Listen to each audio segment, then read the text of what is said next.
Hello, hello, hello,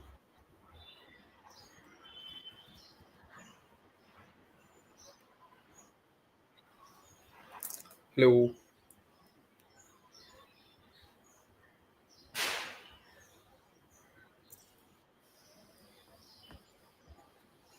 guys. Welcome to the live watch along of the India Australia game. Very just trying to set up the live in a way that it is smooth and seamless. Let's see.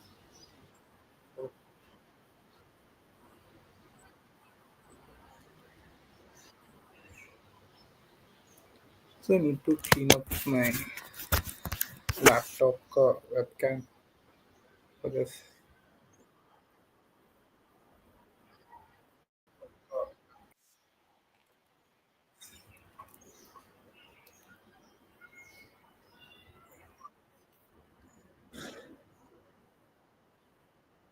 Very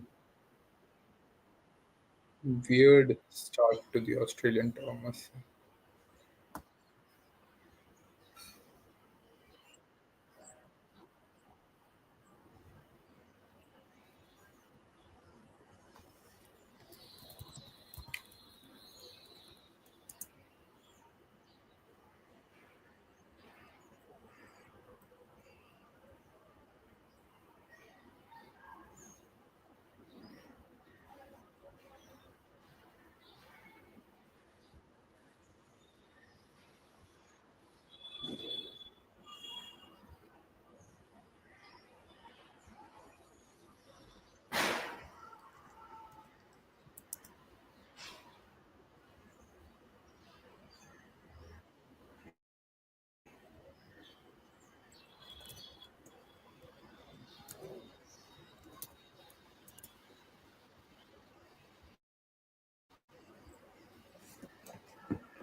So India managed to put up what 136 of 9 overs.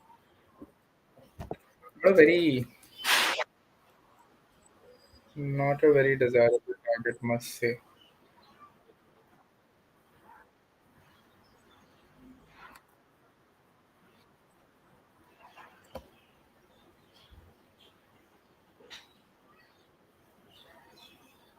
Sorry, I'm still trying to come in terms of the technicalities of this.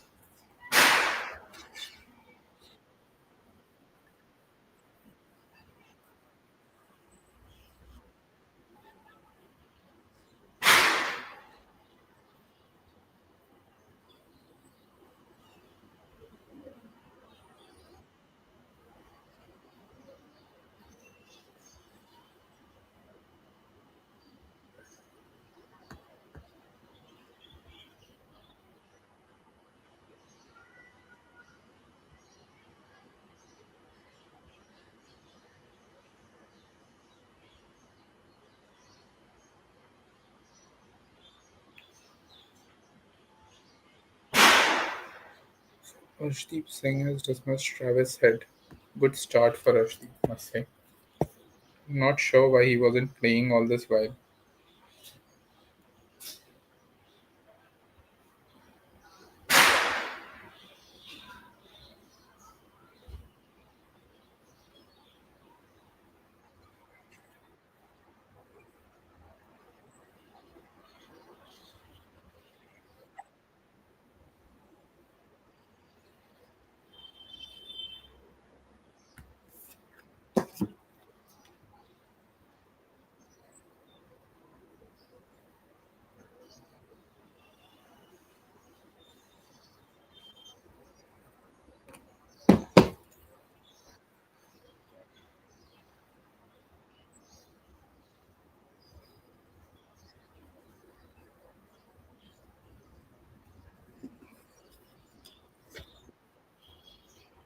That's the so.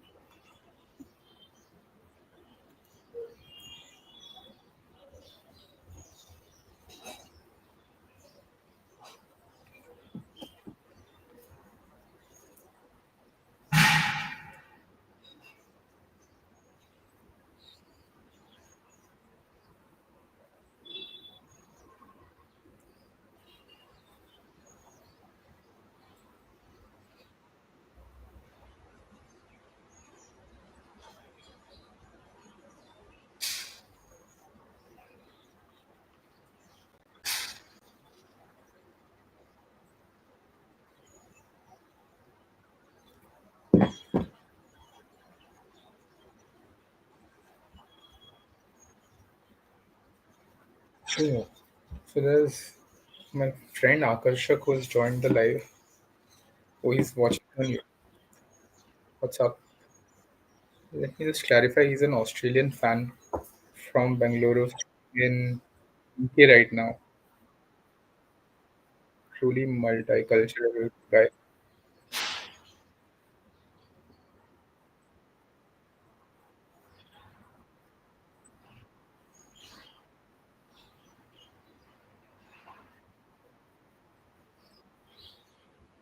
Still trying to log in to my Hotstar account over here.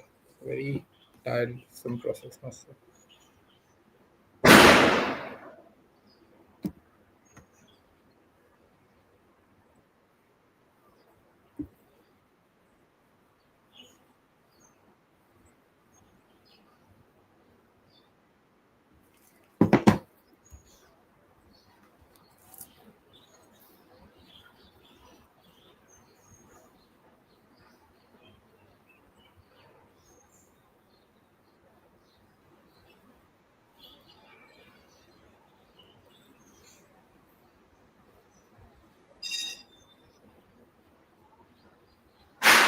Matthew Short and Mitchell Marsh are batting, and that's Mohammad Arshdeep who's bowling the second over. I think these conditions should suit Arshdeep because remember this is where he started his India career on a full-fledged note with the 2022 T20 World Cup. Best bowler in a very weak Indian bowling unit back then. Which had likes of Bhuvneshwar Kumar, Akshar Patel, Ravi Ashwin, Hardik was also one of the bowlers. Yeah, a steep wicket of Travelhead was well planned with that deep in there. Yeah, he's always very at ease against left-arm bowlers, left-arm batters. I'm sorry, especially against Travis. If you remember, his two wickets of in Travelhead IPL also.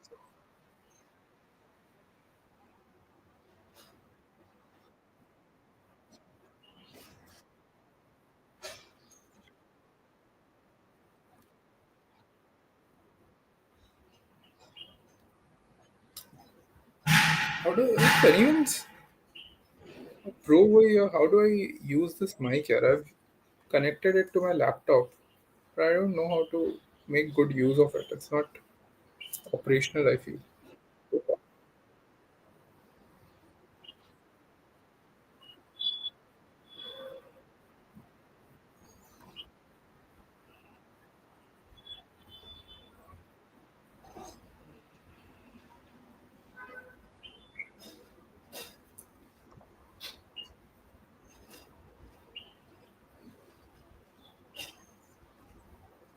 Matthew Short. They're also a very truncated match with all the rain stoppages and all. Like I feel bad for the broadcasters who have to churn out some topics from one place or the other just to keep live telecast on.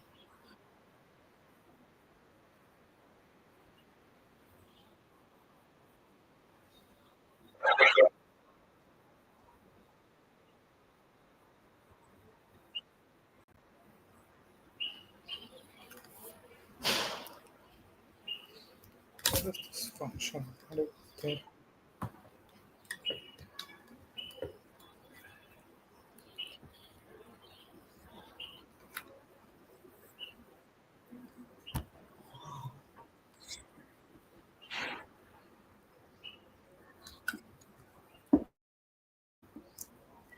I have to speak like this.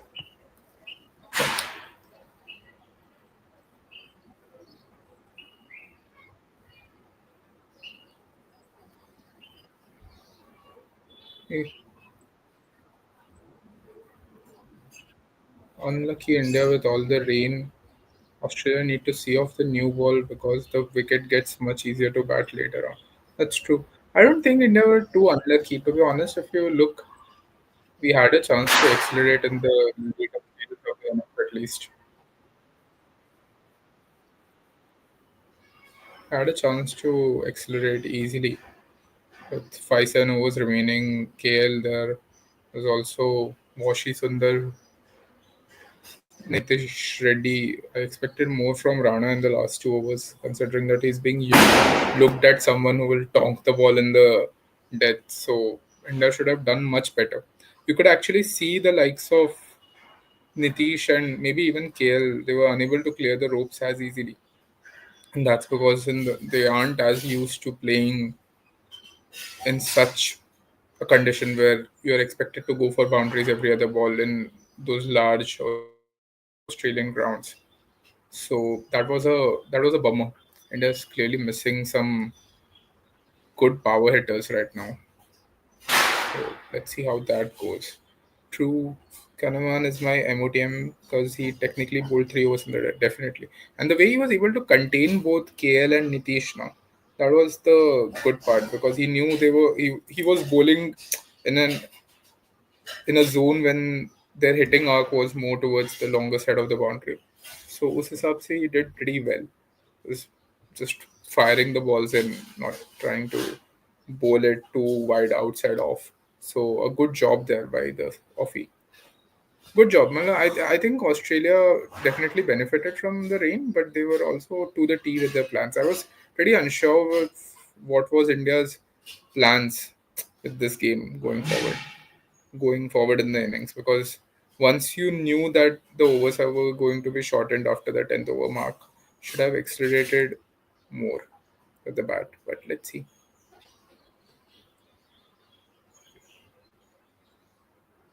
3 overs, 11 for one.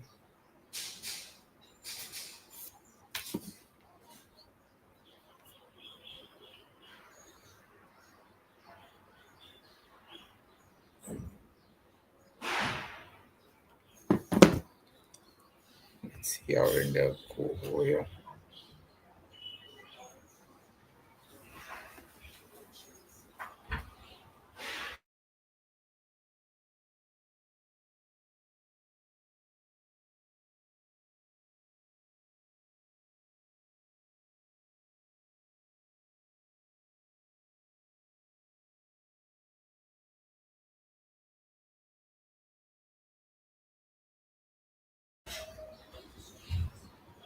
Matthew Short gets off the mark against Harshdeep Singh. Good stuff, good stuff over here. Yeah, very flat, quick defensive bowling. Why did Washington bat ahead of NKR? I think that was because of the right left combo. That was pretty simple to figure out actually. Because also with Scott bowling, I think they thought that Washi could make better use of him with the left arm arc, hitting arc towards mid wicket and stuff. But pretty disappointing, honestly. If you see, it's not. Huh? 14-25.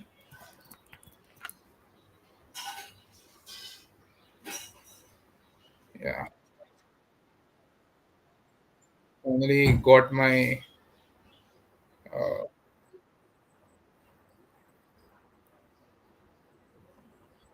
yeah, you were asking about why did Washi bat ahead of NKR, right? I think that was pretty straightforward. They wanted the right left combo going ahead.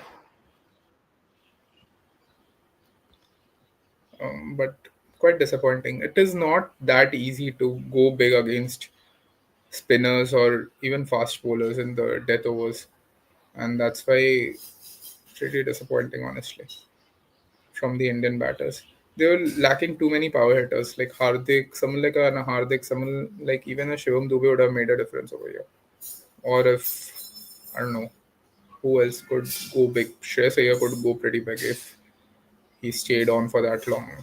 Rohit could go back, but you need those kind of batters to, especially limited overs in white ball cricket in Australia. The grounds are way too big to clear out. In subcontinental conditions, guys like NKR, guys like KL could make a whole lot of difference. But once you move to Australia, maybe KL's best position could be higher up the order. Who knows? Though he's done tremendously at number 5 and 6, so I didn't shuffle around with him all the time. But just saying that maybe the visitors weren't playing to their strengths here.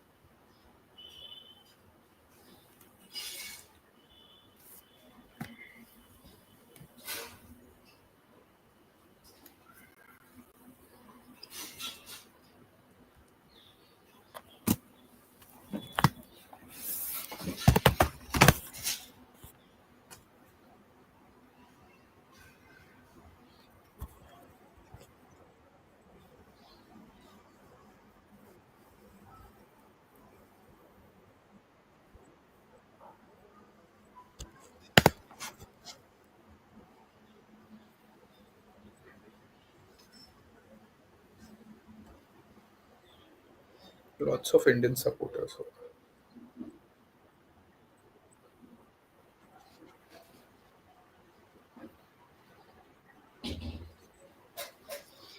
Right.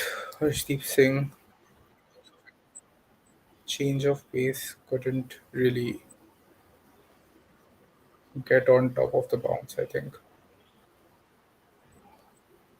What do you think, Ishwai? What will be the Aussie strategy over here? Hotstar is up for you. How's Mumbai traffic near you? It's good, man. It's good. Mumbai traffic, though, it's not better to be honest. Not as bad as it used to be. But it'll be better than your hometown Bangkok. But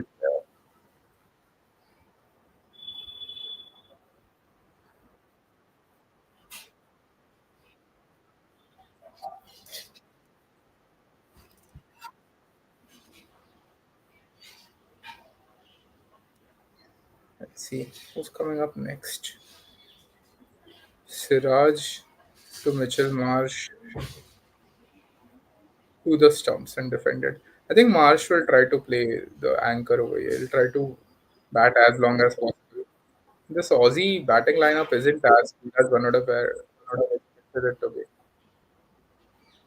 A lot of people think Matt Renshaw will be a good performer at number 4. Is it really true? Like how in the middle overs?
Like Siraj again, steaming in. Marsh makes way and goes long over covers. Excellent, excellent. He's been using his long handle pretty well, Mitch Marsh. I remember him playing very well for LSG in this IPL. Like, to be honest, beat all expectations with his attacking mindset.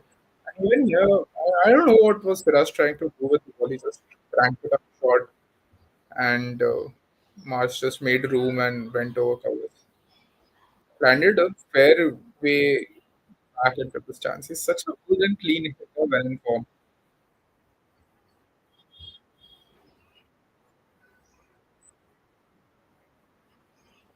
He has been his best batter in the last few years, Renshaw, so he's going to be handy. Who knows, this could be a little audition for a big series also. Yeah, and I've always felt that Australia haven't really taken all the bilateral series that they play with India as seriously over the years, you know. I remember 2019 mein, there was no Stark they just rest all. Even 2016, the bowling line was pretty weak. They were resting all the key players ahead of the West and the T20 World Cup. So it's just warming up for a big summer, anyways. But Renshaw, I'd like to see how he plays over. Anyways, Mitch Marsh again. This time going up against Mohammad Siraj. Siraj has gotten the new ball, so I hope that he would have optimized it. But so far, not trying to do much with it. Oof, that one shaped away pretty well. But good stuff there from Marsh. Just left it. He knows there's lots of time in hand to see off the target. India's missing a huge trick by not playing Kuldeep, I feel. I mean, against Australia and Australia, there's not too many spinners who could take wickets for you. I don't know how effective Aksar and Washi both would be, especially on Perth. Should have tried to accommodate Kuldeep somehow.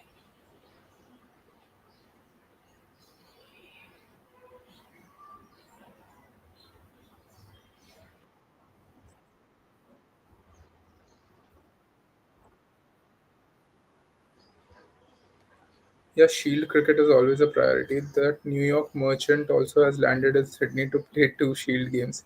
Stark and Hoff have their personal schedules as well.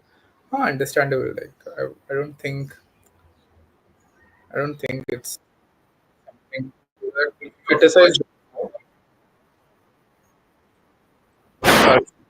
Harshit Rana, one coming in, cut hard towards third man for a single. There's a lot of criticism for of Rana also in the weekend. I think being the Delhi ka banda that he's try to be aggressive for it, but he looks a bit. Just haven't been as vibrant as it used to be when he was having a good run with KKR in 2024. I know he just looks a bit imbalanced at this moment in terms of his bowling rhythm also. Let's see what he manages to do with the new ball because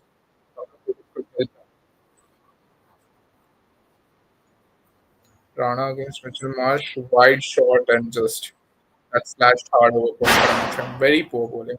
And those Marsh just had to extend his long handle and the ball was at 137 clicks. It just reached its way towards the rope.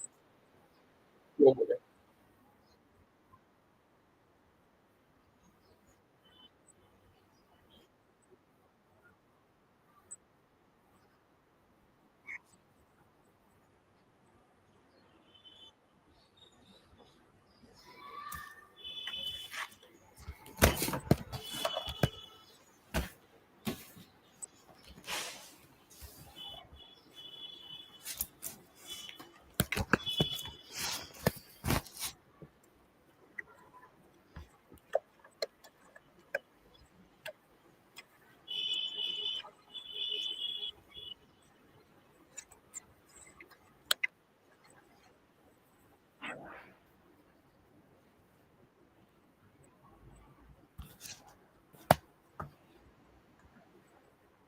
Marsh going bonkers over.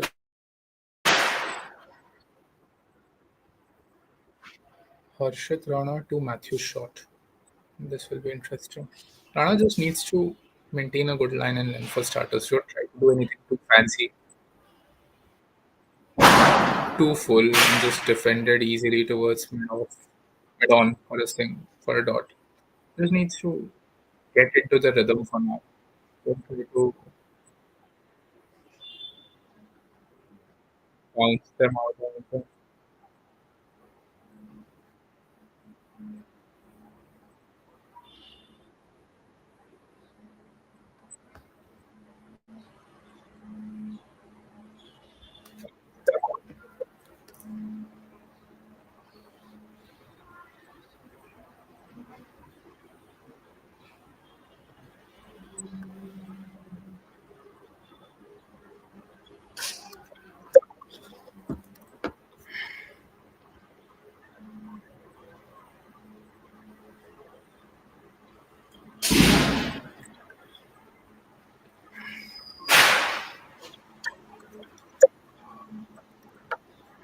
So 28 of 28, I think Australia are doing fairly well over here. SBI, Hero, MMT, good portfolio of sponsors that they've gotten over here. Rana again, last ball of the over. Let's see what he's got up his sleeves over here. Straight, not doing anything for the bowler, but decent 180, 138 clicks. So 9 runs of the over. Australia keeping up with the scoring rate for now, so not an issue for them. Yeah.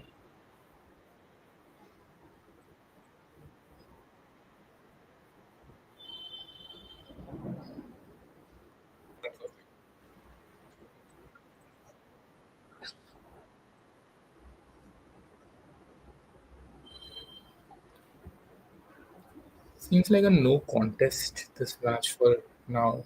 I don't know how India can shake up the dynamics. Maybe a couple of wickets from Arshdeep could help them, but he's already bowled two. Siraj has already bowled three, so they'll need to bring in their spinners. I don't know how effective he could be over here.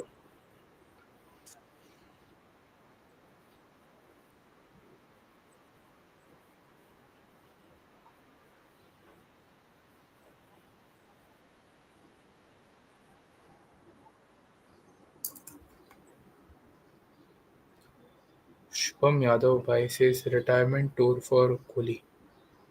I'm not really sure about that, Shubham bhai. I think he'll stay on for a long time, at least for the next year. It's just ODIs to displace them from the ODI setup, and rightly so.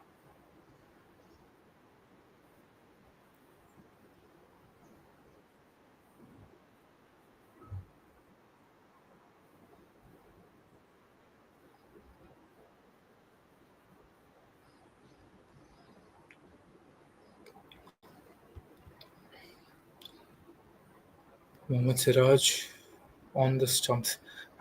I don't know. I just sense a lack of ingenuity from the Indian bowlers over here. They're just bowling straight balls.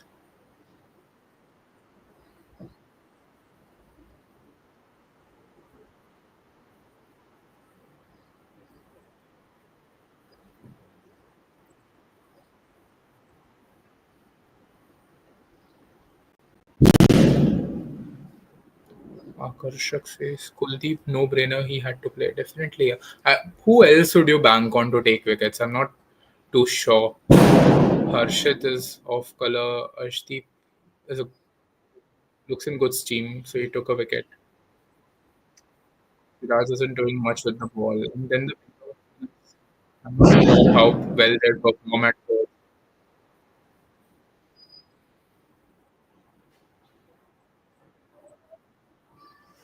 Shubham Bhai says Arshdeep should be slotted permanently besides Bumrah.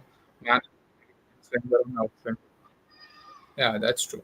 Arshdeep should be playing all formats at this time. He's approaching the peak of his powers. I don't know why would you want to optimize him. I remember a time when India was so desperate to bring in left arm pacers that they experimented with the likes of Barinder Saran and who else. Barinder Saran went to Australia in 2016, if you remember. And the bowling unit was so weak that just because he bowled with his left hand, many thought that he would take a wicket straight away. And now you have a world class left arm pacer in your ranks and you just don't play him unless it is absolutely necessary. I just don't get the brains behind that.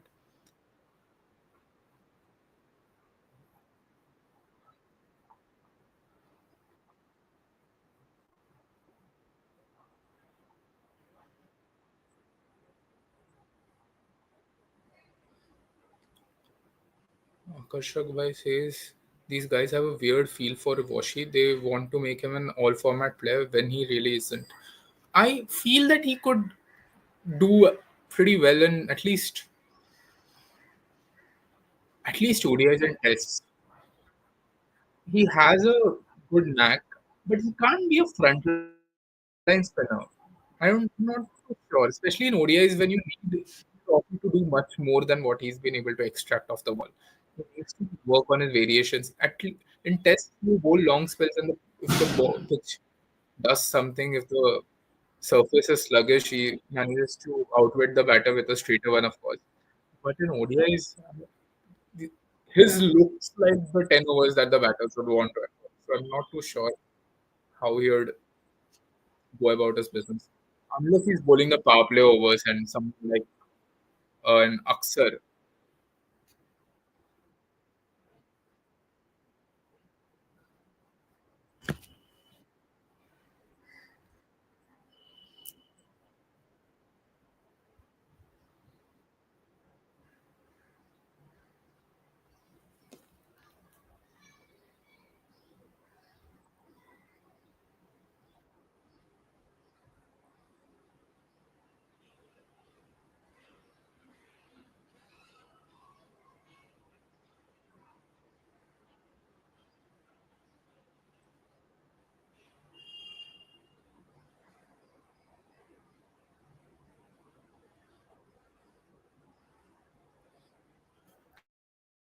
Just inviting a few people to the live. Sorry. These guys have a weird feel. Yeah. Read through that comment.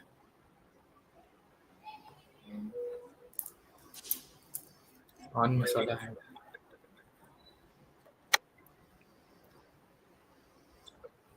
अरे PAT Cummins को injury कौन सी हुई है issue भाई it's a stress fracture on his back, right?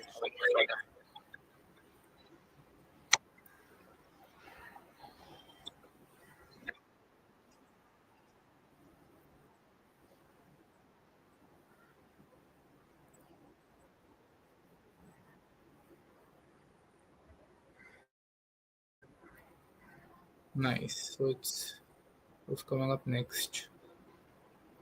Aksar. He looks like the best bet to get Marsh out over here.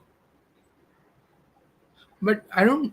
I just fail to understand why would you look so want to look so toothless with the ball when you have someone like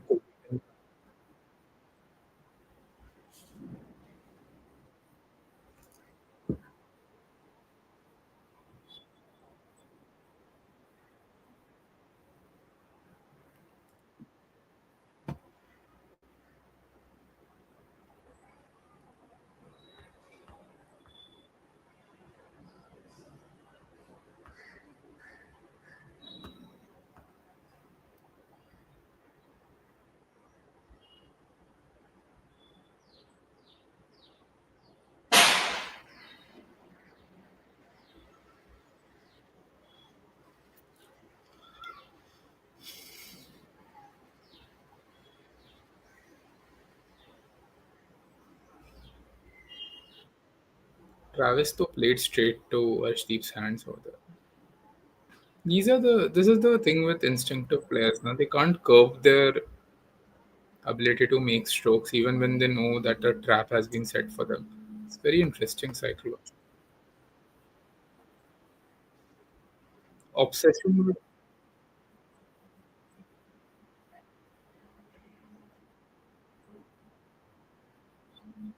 obsession with batting deep and playing all rounders. I feel apart from Ashwin, no finger spinner has been able to extract spin off the pitch. Even Aksar isn't exactly a wicket taking bowler. Yeah, but I feel even Ashwin towards the latter half of his career, he was really struggling in white ball cricket. Remember 2022 T20 World Cup we watched together? He took wickets. Same goes in IPL in the last few years. So Aksar too short. They're trying to choke his ability to rotate the strike over here. So good field placement actually. Aksar will need to fire a few balls coming into the righty.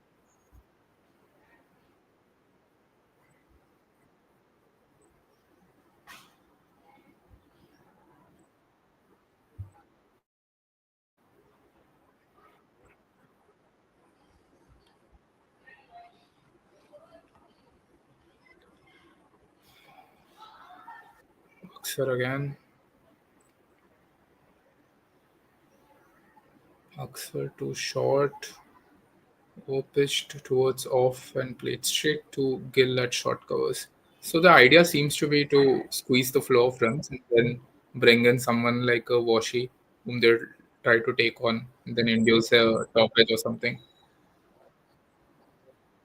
So again, oof!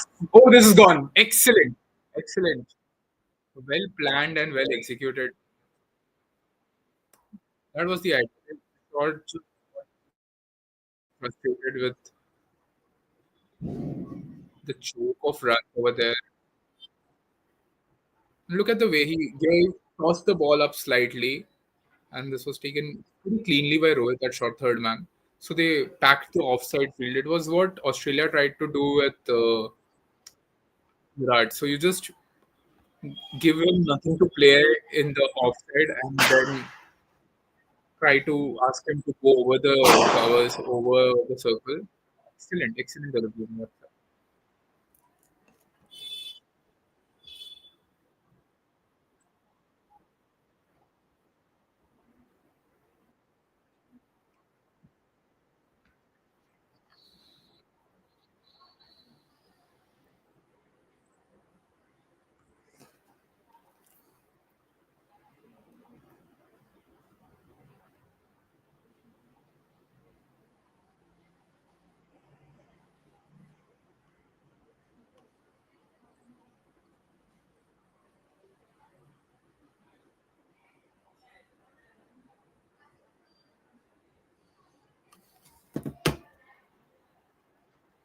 Matt Short versus spin. I prefer not to speak. Jose Mourinho. Josh Phillip. Nice player. I like the look of him. But Ishubai, I think most of these Aussie batters struggle against spin. Like I'm not even saying quality like, tend to struggle against any kind of.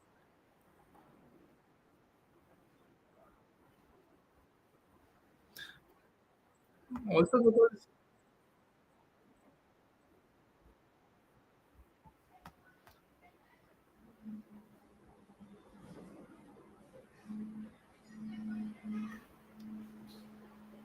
if they are not too used to playing quality spin, that would be a separate thing. But they do a lot of these A-team tours, anyways.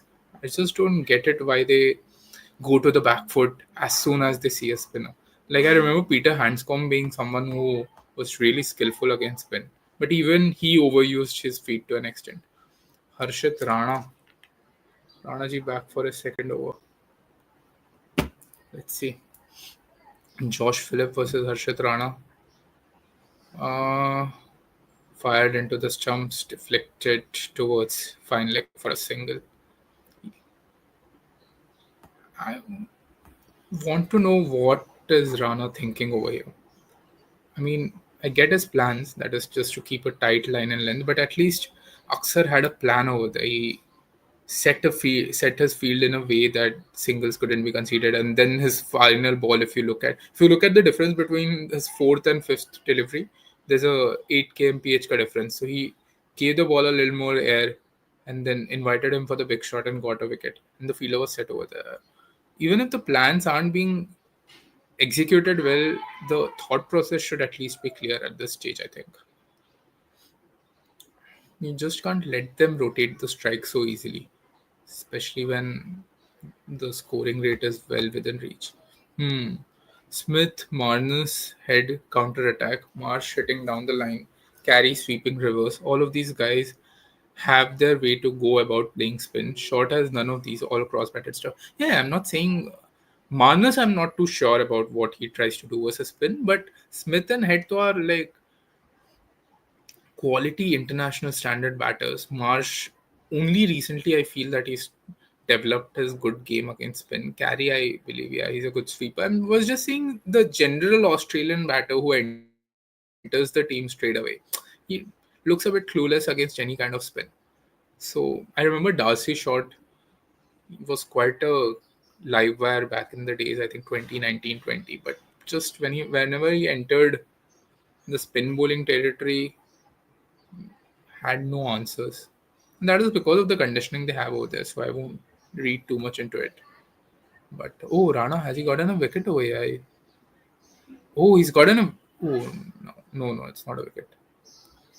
In line, oh, missing. The thing with Rana is he's so tall, and with the hit the deck bowling thing, he'll rarely get LBWs in Australia because the pitch also is giving you a bounce of a millimeter of or two at least. So he'll have to pitch it very full if he wants to get an LBW dismissal. Otherwise, even if the batter is 1 feet away from the crease, he's well within a safe zone. Oh, that's a beauty of a follow up after the LBW ball. I agree. That's good. He's finally getting into a rhythm. He's trying to bowl it into him and then see if he can get an inside edge towards KL or invite him into an uppish shot. Oof, but this one was well navigated by Philip. He got towards the offside, covered the line of the ball, and then just a short pull towards deep square leg for a single. There needs to be some planning. That's what my just can't come in and fire in deliveries for the sake of it. Do you think Prasidh Krishna would be better suited for this pitch? With his hit the deck abilities, yeah. He's pretty tall as well. But I don't know. I didn't. He didn't really have a great tour last year, right, of Australia. He was doing decently, but not taking enough wickets. And so was the case in England. In that sense, Rana appears to be someone who take more wickets than Prasidh. Also because Prasidh, his main abilities lies with the new ball, and the new ball will anyways be shared by Siraj and Arshdeep. So I feel they wanted someone who could come in as a first change, second change. Rana also has a couple of good slower deliveries, a few good variations. So that would help. That would have helped him edge Prasidh. I would have just liked to see Kuldeep ahead of either of them, but that's not happening. Feel bad for Kuldeep, perhaps at the peak of his powers. Oh, IPL question. Where do you think Sanju Chetta is going to be in 2026 IPL? I don't know. I don't think that he'll manage to land a trade to CSK because RR won't gain anything with an all cash trade. So I think he'll go to the auction. And when he goes to the auction, it's anybody's game. I think CSK and KKR will try their best to land him, but you never know. He'll be going to the auction, is what my hunch says. Aksar again. He's grown to become one of my most favorite players in the current day setup. Aksar, just a very likable character, and also very handy with the bad ball every time, and all sorts of surfaces as well. So, Aksar coming in, Mitch Marsh. See, when you look at the way he's landing the ball, it's also 10 years of experience speaking. But when you look at the way he's landing the ball, the pitch, where he's pitching it at what length, he has a definite idea of what he wants out of this spell. He just doesn't want to concede runs. That's his first idea. He's not trying to take wickets. He's just trying to stop the flow of runs. He knows the wickets will follow him. He's smart enough to bring in his variations that way. Now, whether that comes through experience or whether that comes through a sense of just planning your spells, I don't know. But yeah, this one slightly overpitched. Marsh gets his front leg out and sweeps it straight to Arshdeep Singh.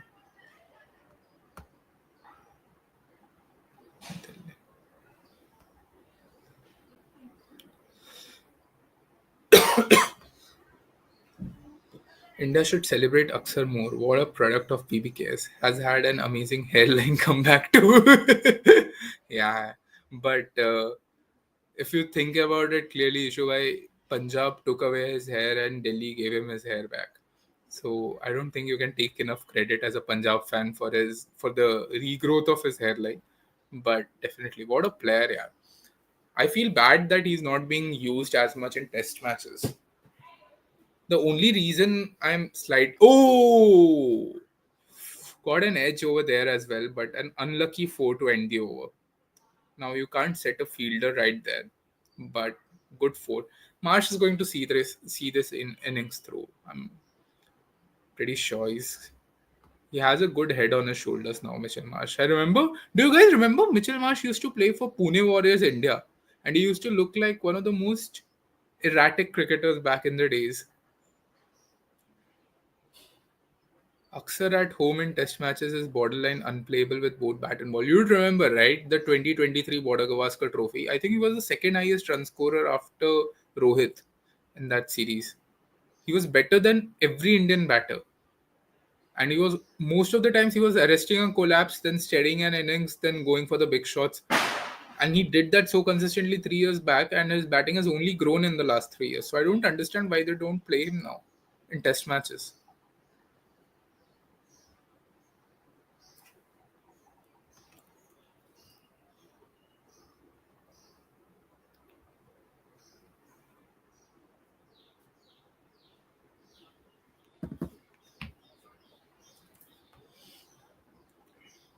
We have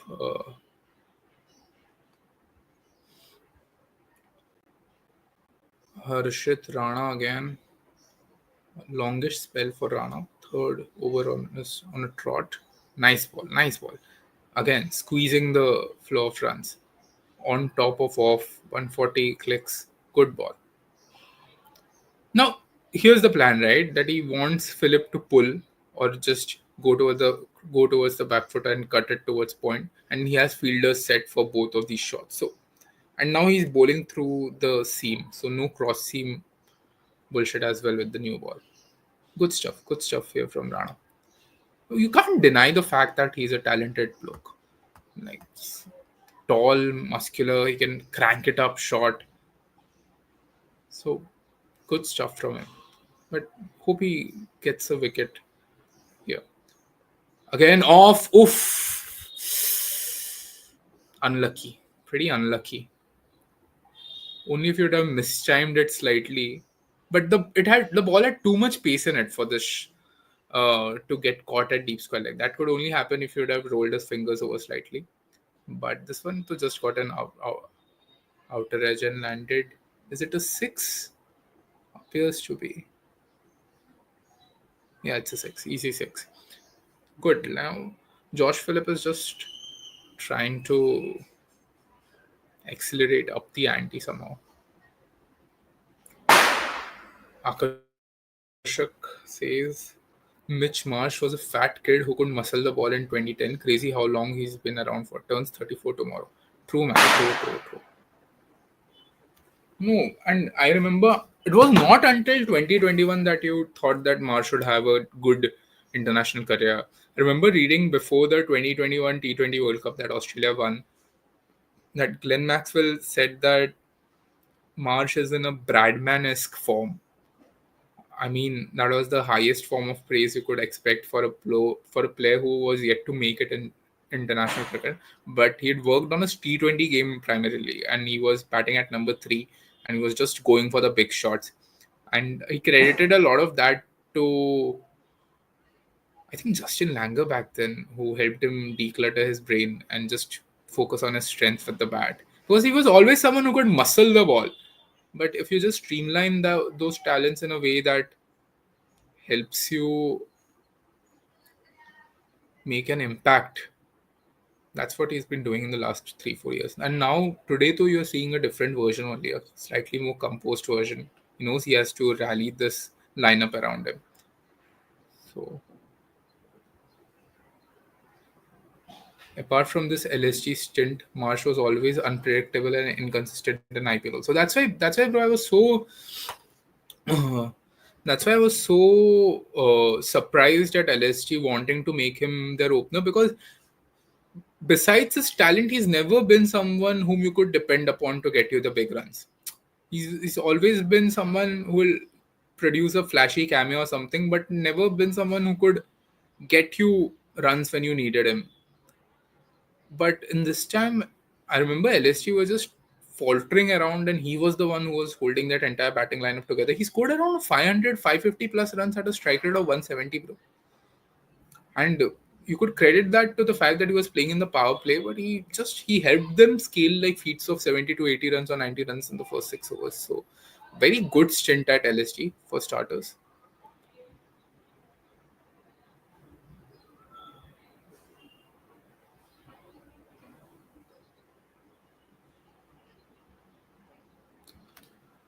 Yeah, Marsh himself told that all of Australia hated him. Also, a much better player when he focuses on his batting only and doesn't bowl. Did you know Marsh had not lasted 10 IPL games even once before the season? Now, coming to the first point about all of Australia hating him, yeah, I mean, because of the fact that he comes from a cricketing legacy, Rod Marsh, then Sean Marsh, and him. But to be honest, I think everyone hated him because everyone thought that he was picking up a spot in the team and not delivering enough results for a long period of time. So that happens in a situation like Australia where people people are people call it as they see it. So I think he attracted a lot of hate because of his underperformance. But if you look at it, he's transformed himself completely. And why wouldn't he? Like he's a 6'6" player, 4 inch player with such a long handle, with such a big frame. His range is so big. If he can just stand and deliver those big hits, so it's only fitting that a player of his caliber is able to produce such good returns. Did you know Marsh had not lasted 10 IPL games even once? I didn't know this actually because I thought he had a longest stint for DC at least when he was playing under Ricky Ponting, who trusted him a lot. But also for DC, he was playing at that Kotla Stadium, which was so unpredictable with the bounce. It was not clearly playing to his strengths. A lot of these overseas players, when they come to the IPL, it depends upon which team lands them and which home ground they are playing in also now. So Aksa for his third. See, now it's the 12th over and Washi hasn't even bowled one. Now Aksar is also now firing it and keeping the ball between middle and leg. He's okay to give away singles because of the onslaught from the last over. But I don't know how you take wickets over here. If you had someone like a Kuldeep, at least you would have tossed the ball up and confused the Aussies with his wrong guns and stuff. Aksar again, this time, oof, edge. Rana managed to save it, but 3 runs still, 2 runs, 2 runs.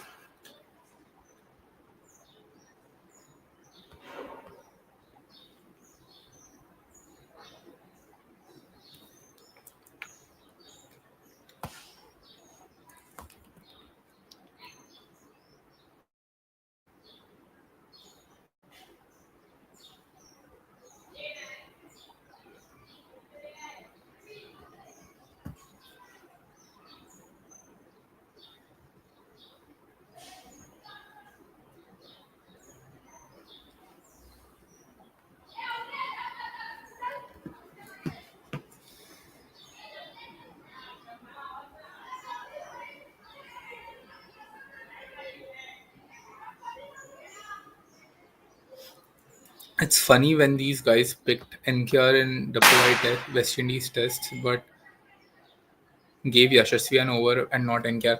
I'm honestly struggling to understand what's the plan with NKR, and I'd appreciate some insights into this because what are you trying to achieve with him? He doesn't appear to be a player who will tonk it coming into the lower down order. That's why I think they were playing him at number 4 in tests, and that's rightly so. You give him a long rope in the top 4, but is there space to accommodate him in top 4? I'm not too sure. For in the T20Is and in ODIs, can he be someone you can rely upon to finish the innings for you at number 6, 7? I don't think so. So is he a bowler who could be some better than someone like a Hardik? I don't think so. Can he be better than Dube with the ball with the way Dube bowled in the Asia Cup? I don't think so. So I'm honestly struggling to comprehend what's their plans with NKR. I would have much rather preferred that they got Dube for this ODI series because considering the grounds in Australia, he could tonk it up big and clear the ropes with ease. And then he's been mixing up his deliveries pretty well, Dube. So I'd have appreciated that much more than taking Reddy and playing it at number 8. But let's see. Maybe give him a run here at Perth. You wouldn't encounter a more bouncier track than this. See if he manages to induce an edge of either of these batters. Work out something, no? That's my only thing. Captaincy needs to be much more about thinking on the feet rather than following set plans or instructions from the dressing room. So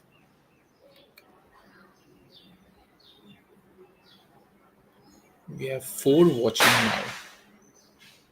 Guys, whoever's watching, just drop a comment now so I understand at least who's watching. It's nice.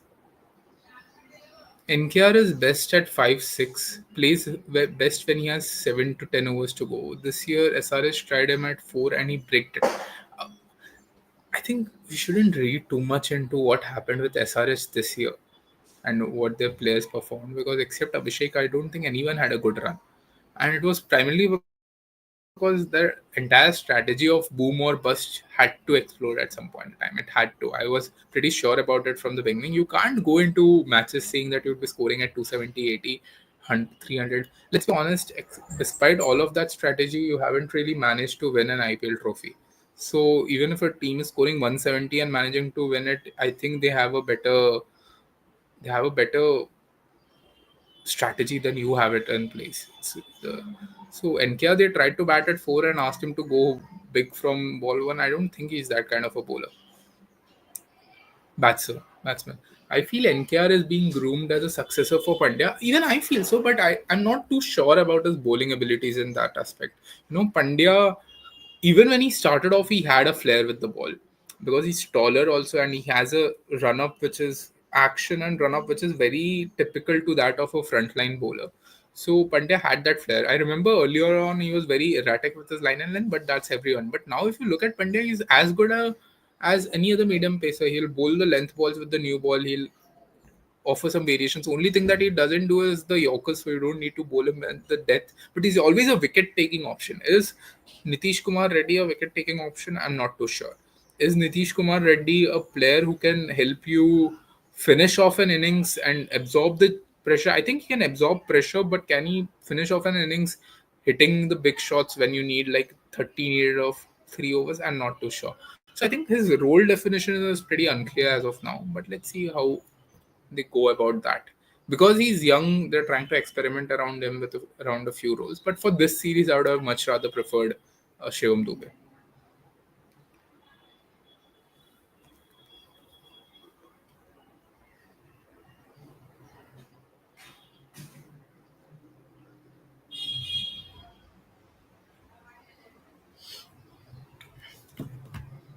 Harshit Rana goes up against Josh Phillip. 56 needed of 81. Australia are making light work of this year. It's too tough to overcome them at home. Hardik is too good, man. Big shoes to fill. Any personal changes for India next game? Wow, two crisp cuts from Phillip. Personal changes. See, first I would like to see Kuldeep ahead of Washi because Washi isn't going to give you much. Or Kuldeep ahead of Nitish Reddy, sorry. Let pl- play three spinners in Kuldeep, Washi, and Aksar, and play three pacers in Rana, Arshdeep, and Siraj. I don't think Reddy is going to give you much with the bat. If he's going to play at number 8, I'd much rather have, or I'd much rather have him at number 7 and then chuck Washi out for Kuldeep. But you need to get Kuldeep in because this bowling lineup looks very toothless at the moment. You need to have that zip, some incisiveness to take wickets. Also, because they're bowling as a unit, I think for the first time, all these guys in Bumrah's absence, so they also need to understand how to operate in the absence of their mainstay. But right now, I'd like to see Kuldeep in somehow. It's not like India will start winning games just because of that, but at least you'll have someone whom the opposition is afraid to play or doesn't know how to go play with him. So Kuldeep Kulao, and that's the only change. I don't know what else change you could make. Up top five, the top five look pretty sorted to me. KL will be the keeper. Yeah, only Kuldeep. What is happening with Jadeja? Will he be slotted in place of Washi for 27? No, I think it's been pretty clear now. Team management wants to move on from him in ODIs. So Jadeja will also become a one format player now. But the thing is, he's in such good form in tests. And also, previously, also, if you remember, there have been plenty of occasions when Jadeja has been written off from limited overs cricket. One being after the 2017 Champions Trophy loss, and he somehow managed to squabble his way back after Hardik's injury in the 2018 Asia Cup. So he's someone because of the skills that he has and how well he plays and how fit he is and how he fields and the multiple multi-dimensional angle he brings to the table.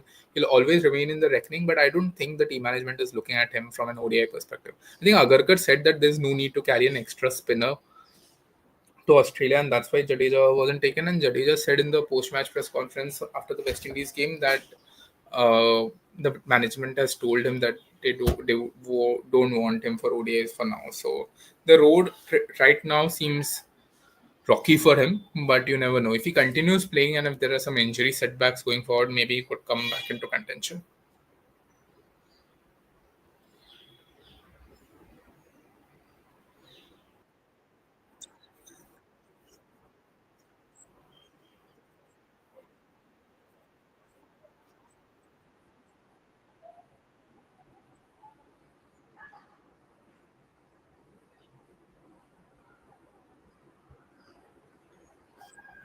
Oxford again swept past mid wicket. Such a nice sweep, this one. Front facing with the bat and a single. Australia making too easy. India's making it too easy for Australia, rather. Half the innings gone, and my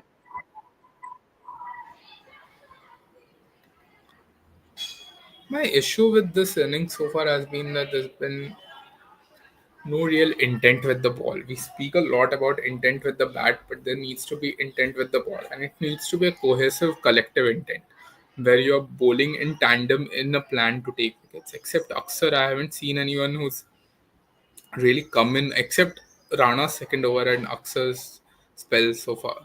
Anyone who's come in with a strategy to take wickets, they're just trying to ease their way in so far, and now it's becoming pretty easy. See, also Aussie batters aren't as well equipped to play spin, but they are very well equipped to play sweeps. And once they get into the groove, they can sweep it right from fine leg to deep mid wicket. So the strategy should be to not let them get their eye in.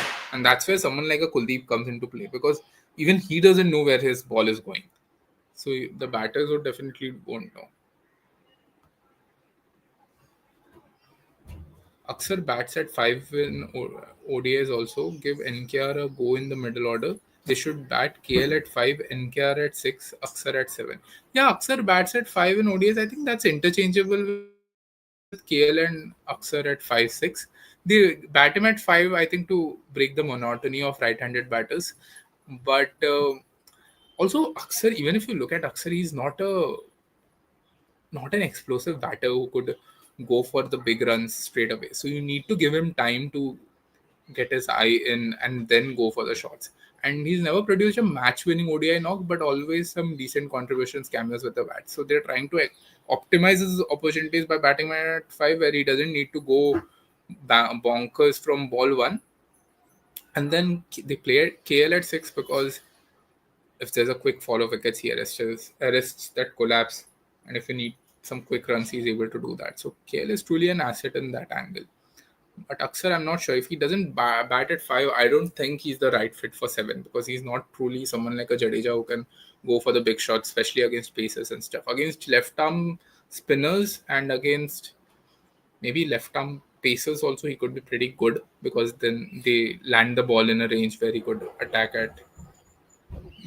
towards the mid wicket long on area. Akshay started batting at 5 because he can't counter attack spin and take on spin. That was the initial reason. He does that amazingly well in T20. Was that really the case? I thought he started batting at 5 because they don't trust his power rating at number 7. I feel that he's pretty good against in counter attacking spin. Like that's his strong suit in batting in limited overs cricket. I remember in the T20 World Cup 2024 final, at least he was the one who was taking the pressure off the batting unit by taking on Keshav Maharaj, by taking on Tabrai Shamsi, by taking on Kagiso Rabada on the crucial junctures. Whenever it thought that yeah, said can't, not can't. Yeah, that's why. He's playing in the middle overs to take on spin for the same reason. Maybe he's better in taking on spin than even a KL. That could also be a reason. What do you think should Rishabh be included in place of Aksar? But the thing is, they don't trust Rishabh over KL. and they don't trust Rishabh over Aksar's multi-dimensional abilities. So, do you think Rishabh could find a way in ODIs?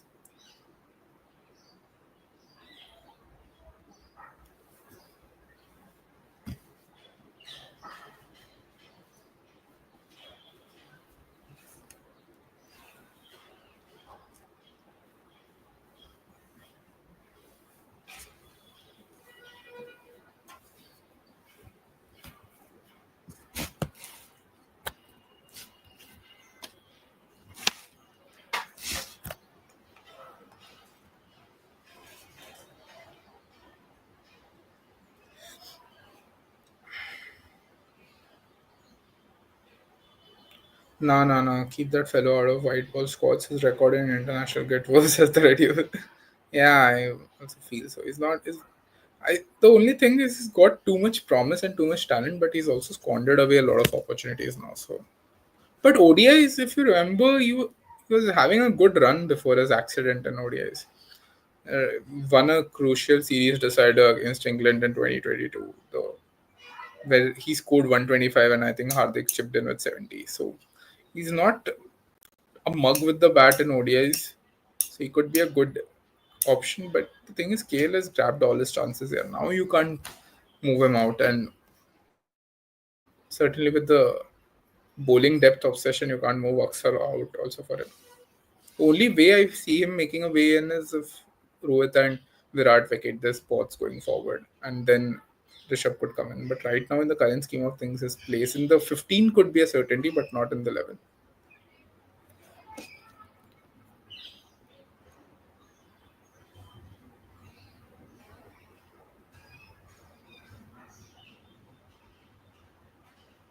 Nitish Reddy, 11 of the overs. He's bowling at 128 ish. Give him a good 3 over spell, I'd say. Anyways, the match is gone. Well, they don't seem like in the mood to recover it back somehow. But give him a good spell of 3 4 overs and see how he manages. If he is able to extract something off that additional bounce. The issue with most pacers whenever they bowl at Perth, from whatever I've read and heard, is that they start cranking it up short.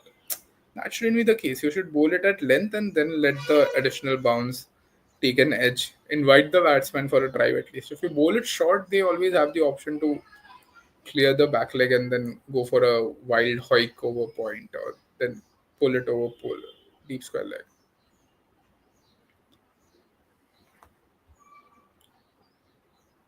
Even Nitish was doing just that. So he was trying to bowl it too short from whatever I saw.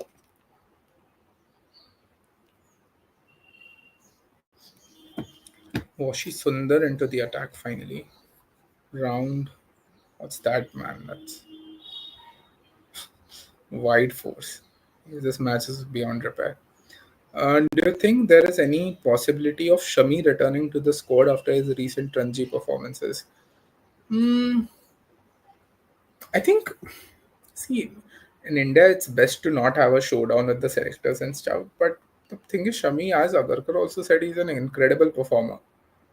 Uh, so I feel that if he manages to maintain his performances for the entirety or even the half of the Ranji season, he could come back. Because look at the Indian bowling unit, yeah, except Bumrah and Arshdeep, I don't see anyone, and Siraj in some aspect, I don't see anyone having that international pedigree and wealth of experience to grab wickets across formats. So Shami, at least in ODIs and tests, could be a great asset to have. And he was doing fairly well in Champions Trophy also, except the final. So I think he should be eased into the setup once. But Agarkar was right in the aspect that it was just the first round of Ranji games. You need to see how he bowls. If he's steaming in consistently for 140ish, at 140ish, um, in the next 4 5 games, and then you bring him in. So there's always the door will always be open for a bowler like Shami. I don't think you can close it down. Akarshak Bhai says, "Enjoy the rest of the game, buddy. Think it's done. Love the stream. Will catch you later. Planning to cut your hair soon." Yeah. Thank you so much, Bhai. Thank you so much for joining and all the lovely comments that you sent and all the questions. Always remain a top fan. But thank you so much. No, yeah, I'm not planning to cut my hair anytime soon. I'm trying to grow it, see how much it grows. But thank you so much. Join into the stream sometime. We can have a good discussion. Thank you so much.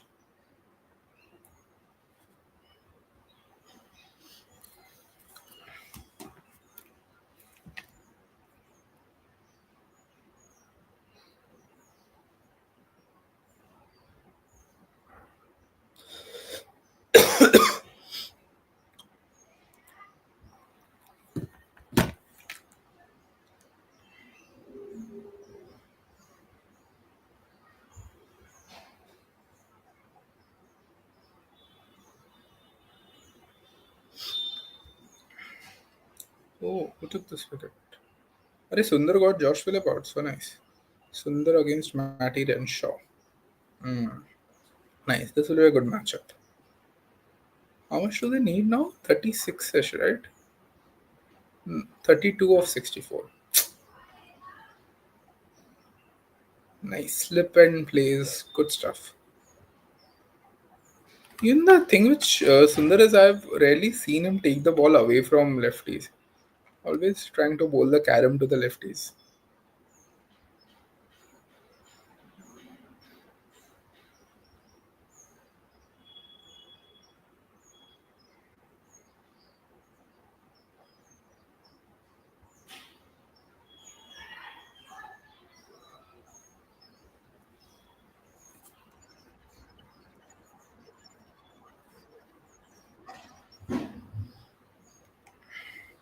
Renshaw was an Australian test opener. How did he transform into a middle order asset? I would never know. This time towards the leg, nicely carved that gap towards short. Mid wicketish. Single again. Good stuff. Good over by Washi, 1 wicket. Do you think uh,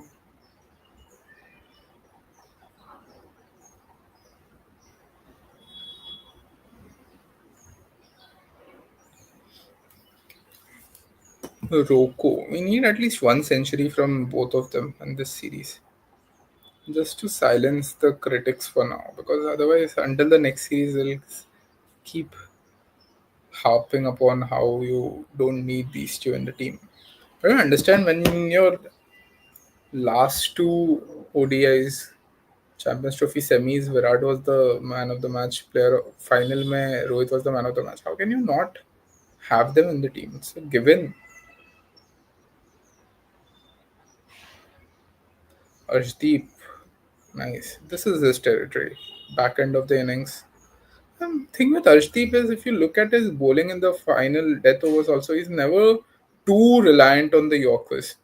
I was going through his penultimate over from the T20 World Cup of 2024, and he was even there. He was relying, banking on his length balls, on the one coming into the righty, and the one leaving the righty, the occasional short balls. So it's always difficult to set yourself up against him in the death overs because you never know. He could just pull a regulation delivery at a good pace on line where it is very difficult to hit. So he's a very thinking bowler.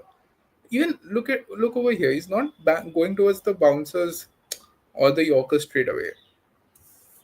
I like the fact that he thinks about his bowling.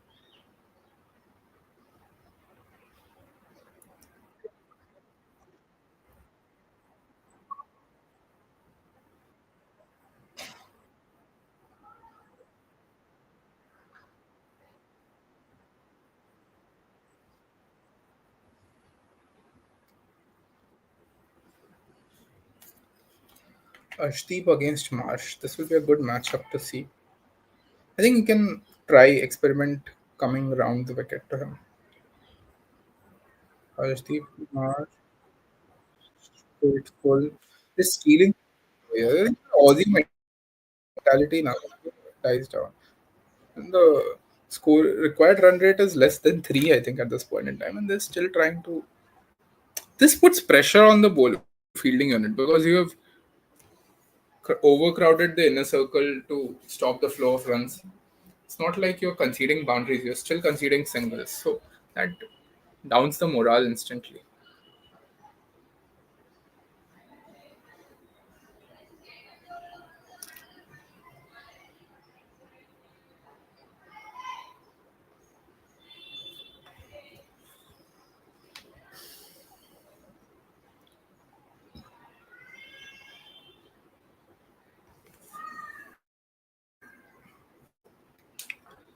Arshdeep to Renshaw.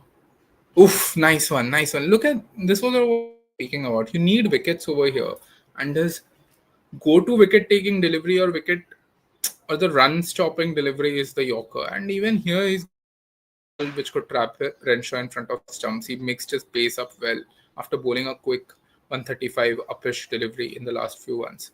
So it's always very, it's always looking to outwit the batter, Arshdeep. Grown into a terrific asset.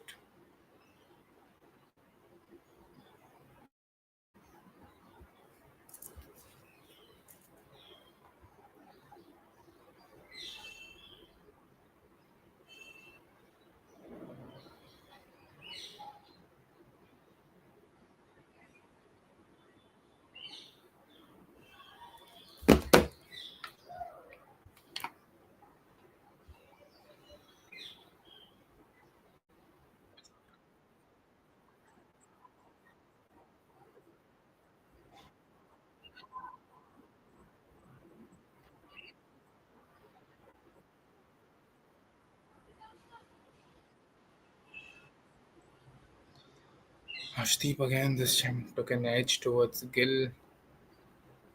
Nice. Give him a few overs over here. If he gets a couple of wickets in the same over, could have a game. Nice, nice. Again,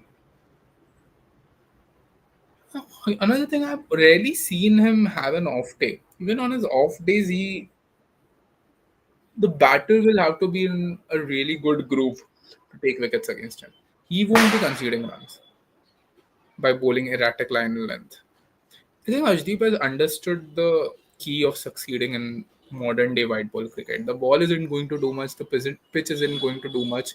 So just maintain a very acute bowling action where maintain a very acute bowling action through which you reduce the chances of the ball wandering way too off or way too on the leg side.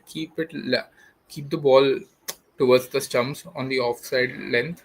Bowl it at length. Even if the ball doesn't do anything, even if the pitch doesn't offer any movement, it will be tough to get to hit you over the circle or for sixes or anything. I don't remember the last time someone hit Arshdeep for a six.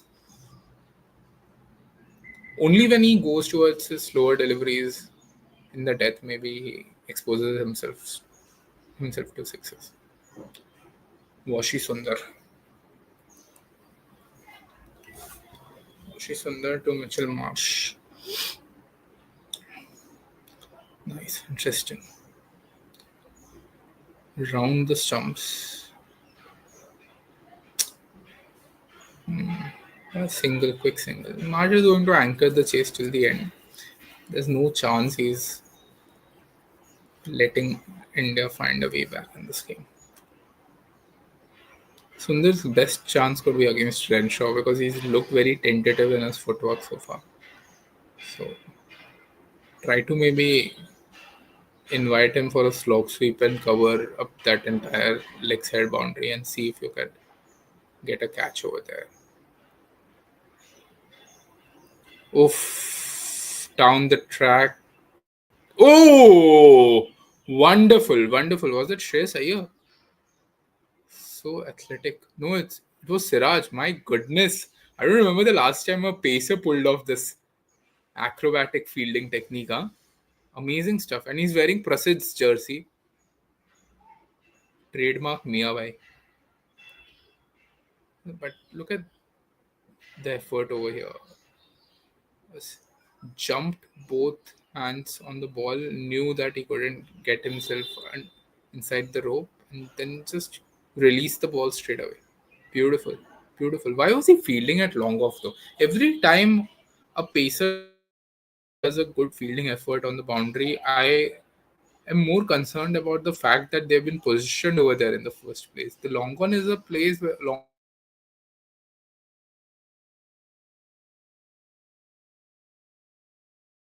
pulled his back or strained his calf or ankle over here. No need to expose them to such situations, and anyways, a game that has been lost.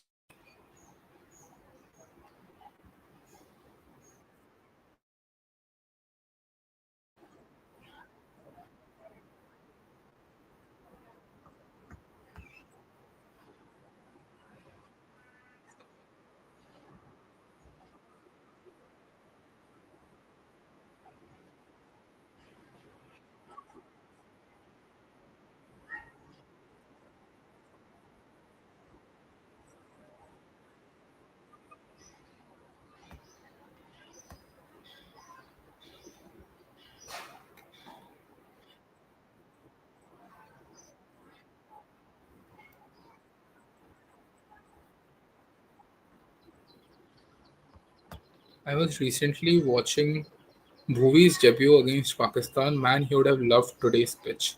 Yeah, I remember Bhuvi even in the 2022 tour of Australia for the World Cup. He was, I think, at the lowest point of his career because of a poor Asia Cup and then a few poor bilaterals after that. But even then, whenever the pitch gave him something, such as the game against Pakistan and the game against South Africa in the group stages, he was able to outwit the batter. He was able to get an edge. He was, and back then he was also smart enough to pull the length back and then push the batsman towards the back foot and then induce an edge like Hazelwood did with Rohit today. So he was very smart. I think the earlier years of Bhuvi were more defined by his sheer skillfulness and the sheer craft of his bowling, where he could, the banana swing that he delivered. But the back end of his career has been much more about the way he thinks about the modern day game, pulling the length back, bowling the wider Yorkers, seeing where the, like what I said about Nitish Kumar Reddy, whenever the pitch is doing a lot, all you need to do is bowl your regular length and then invite a batsman for a drive and then keep the slip cord in field and get an edge. That's what Bhuvi was doing in a few games of the World Cup. The thing is, towards the end of that World Cup, the pitches started flattening out like that Adelaide track, and there he was rendered ineffective immediately. Would have loved today's pitch. I think he has a case to make to come back into the T20 setup. Hardik Jani is in the house saying, "What's up? Hardik bhai, aa jao आप आ जाओ live में." Say match खत्म हो गया. I don't think we have much to discuss now. Either what.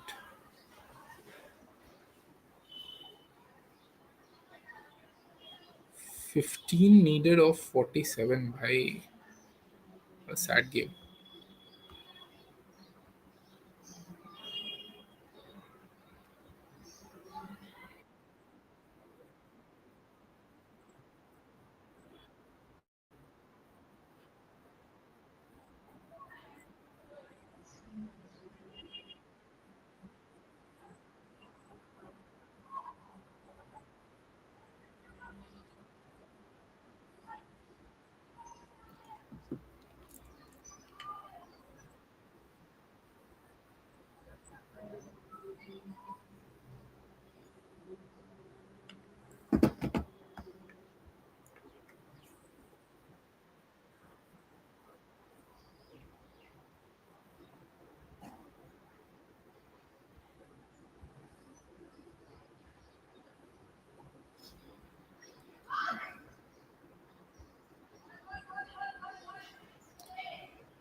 Sir, King Kohli already in the nets. What a dedication towards practice leaves matches.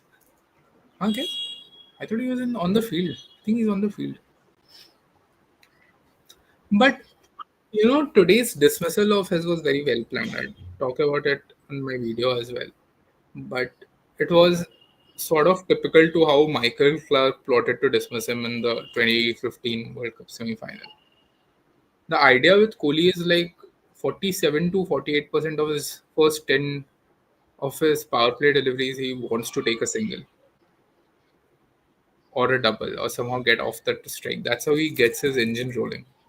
But today they just choked the field, didn't allow him any option to rotate. And then Stark just wanted to test his off stump again, which will be a weakness that will stay with Kohli, I think, till the end of his career. It's too late now to fix that issue. Unfortunate.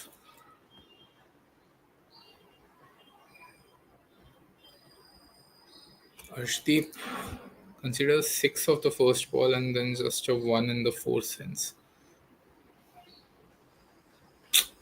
I was just speaking about, I don't remember the last time someone hit Arshdeep for a six. क्या किस्मत है.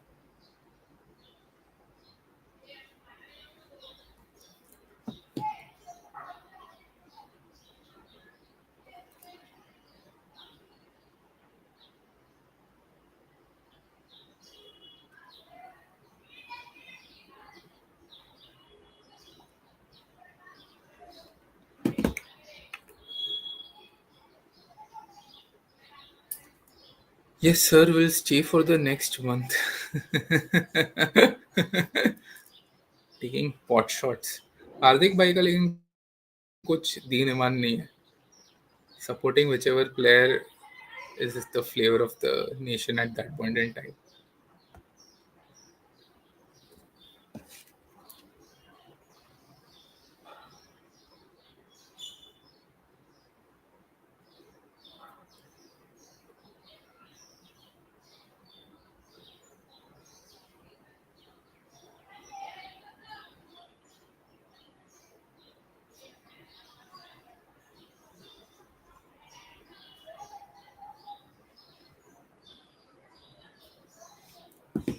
Nitish Reddy.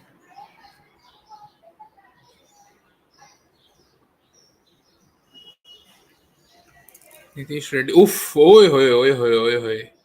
Giving it back to Matt Renshaw. Attacking the stumps on his follow through when India is defending 14 of 42. My goodness.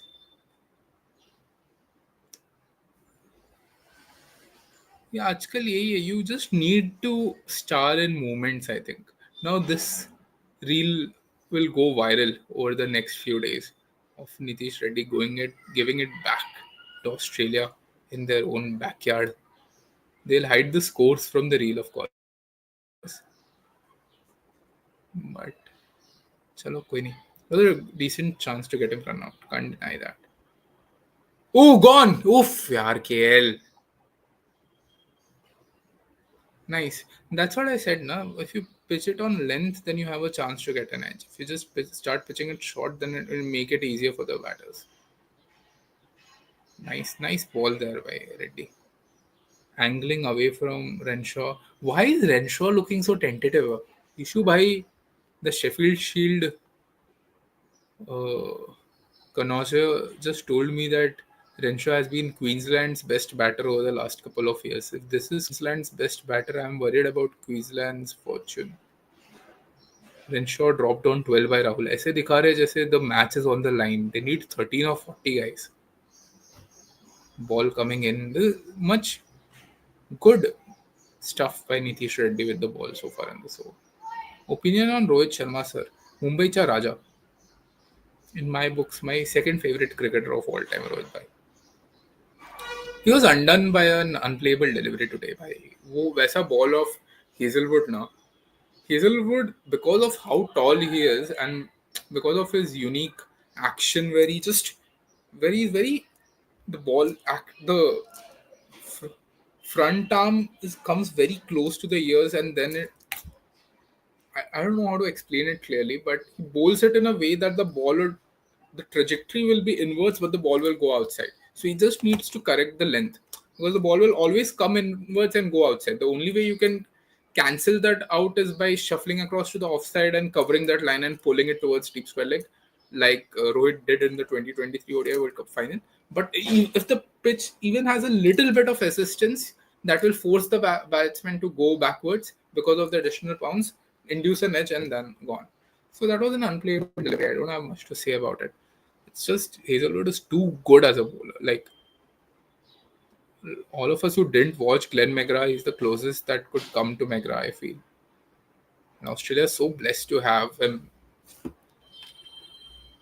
The best thing I like about Hazelwood is how he has transformed himself into an all format asset. I remember in the 2015 ODI World Cup when Stark was going bonkers and there was Mitch Johnson from the other end. Hazelwood was the bowler team should target, and Hazelwood was the bowler India targeted to get quick runs in the power play in the semis as well. But now he's the bowler you fear the most. Stark has become someone whom you can at least yield some runs against. Smart bowling by Nitish over here, and he's bowling close to 130, so that's also pretty impressive.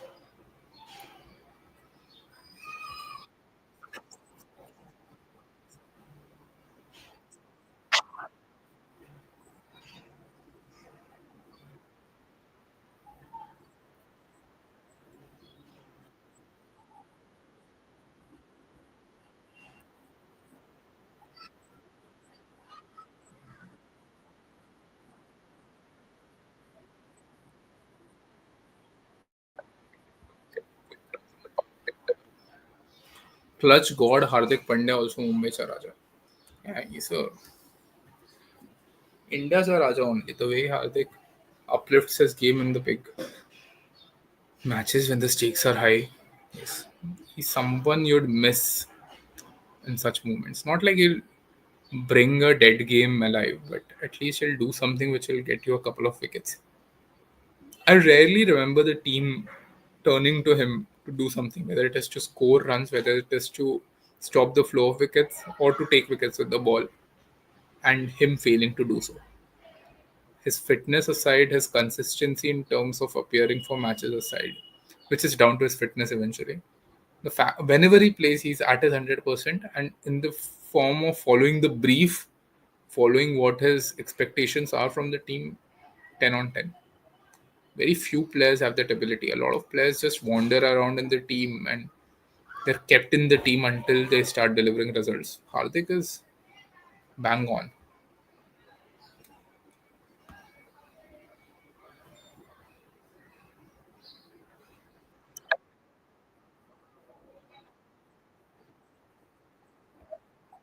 To stop the flow.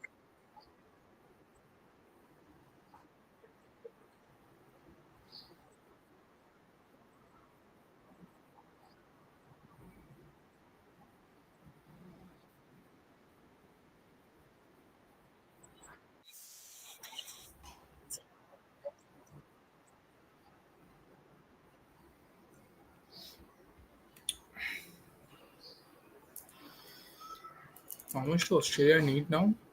8 in 34 balls. Cool. Will they finish it in this over? Hardik, what's the wager? Hardik, what's the wager? Will they manage to wrap up this chase in this over? 4 ball, 8 runs. Bet lagao aap. Two viewers, that is Hardik Jani and Shubham Yadav. My true loves. Oh, six. नहीं 4 हो गया.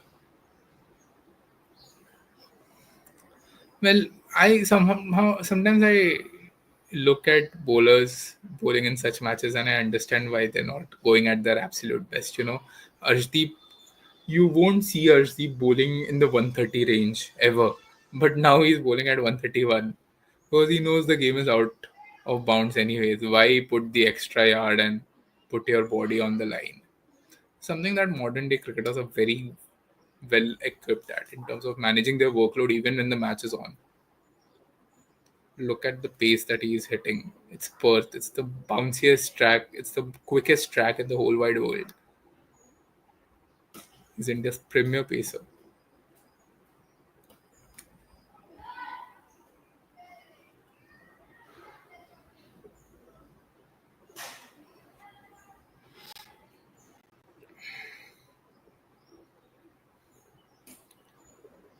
2 needed of 32.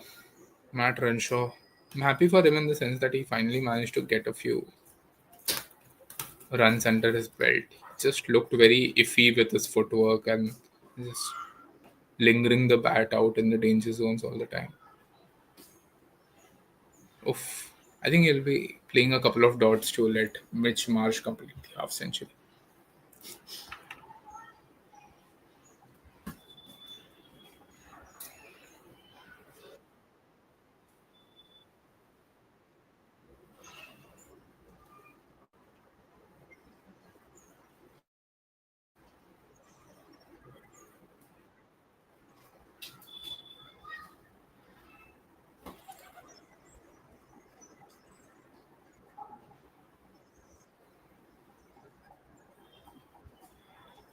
Harshdeep and Renshaw takes a single. So he's not letting Marsh complete a half century and not wrapping up the game in this over either. What an absolute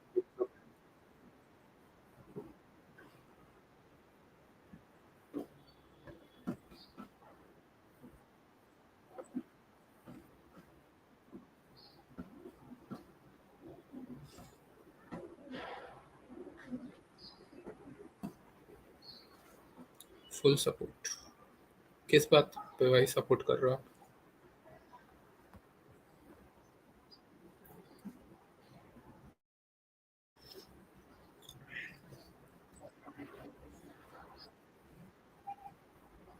What a weird game! Like the euphoria around it at the start with Virat and Rohit coming in, and then their early dismissals, then the 17,000 rain breaks, then India's dismal end to the over, the innings, and then Australia team rolling towards the target. Completed. Australia win the first game of the bilateral ODI series. They just made light work of the visiting India team. I think a lot for India to ponder, absolute lot to ponder from both the batting and bowling perspective. You just can't enter Australia in the absence of power hitters. That's what India was guilty of doing in the 2016 tour in January when they lost 4-1. They had Rohit, Virat, and Shikhar at the peak of their powers and still lost 4-1 because you needed strong finishers. And that's when India got Hardik Pandya in for the T20I series. And so you can't go to Australia without absolute power hitters, and you can't go to Australia without wicket takers with the ball. There was a lack of purpose with the ball, I felt, and then an inability to score runs with the bat when needed the most. I won't blame the batters because their strengths weren't optimized, I feel, in the positions that they played in. So, anyways, thank you guys. Thank you so much for joining on this live watch along. Shubham bhai, Ishu bhai, Hardik bhai, thank you so much. And love you all. Hopefully, we'll do much more of these. Let's see. The response is pretty lukewarm right now, but let's see if it manages to garner some eyeballs. We'll see. Come along, join through your videos also the next time. Thank you so much, guys. I'll wrap this up now.